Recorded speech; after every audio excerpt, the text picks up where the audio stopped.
শাহজাহান। আমি কলকাতায় থাকি। আমাকে আমার একটা বন্ধু বিএমসি সম্বন্ধে জানিয়েছিলেন এবং সে যখনই জানিয়েছিল তার পরের দিনই আমি বিএমসিতে গিয়েছিলাম।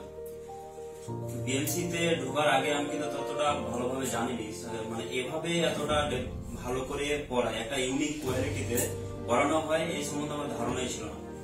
কিন্তু সেখানে গিয়ে বিএমসিতে গিয়ে দেখলাম আমার মাত্র 1 সপ্তাহ ক্লাস হয়েছে এবং এই 1 সপ্তাহের মধ্যে স্যারের যে ডেডিকেশন, মানে যে কোনো স্টুডেন্টকে, প্রতিটা স্টুডেন্টকে নিখুঁত ভাবে শেখানো। এবং আমরা দেখি কি অন্যান্য কোচিং এ করা হয় কি যে 1.5 ঘন্টা হয়তো পড়ানো হয়, তার পরে কিন্তু তাদেরকে সেভাবে লক্ষ্য করানো হয় না। হয়তো 5-7 জন ভালোভাবে স্টুডেন্ট থাকে, তাদেরকে দেখা হয় ভালো করে, কিন্তু বাকিদেরকে সেভাবে দেখা হয় না।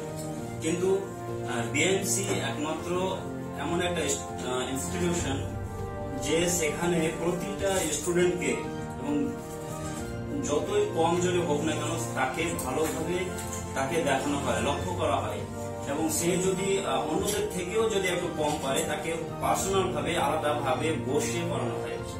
অন্যদেরকে ছেড়ে দেওয়া হয় কিন্তু তাকে আরো 2 ঘন্টা বা 3 ঘন্টা করানো হয়। এবং ডেইলি আমরা প্রায় 11টা থেকে ক্লাস করে 11টায় আসি বিএমসিতে, এবং 11টাতে ঢোকার পরেও প্রায় 5-7 ঘন্টা ডেইলি ক্লাস করা হয়। এবং স্যার তো আছেনই, তার সাথে সাথে স্যারের সাথে আরো 2 জন থাকেন যারা আমাদেরকে সাহায্য করেন।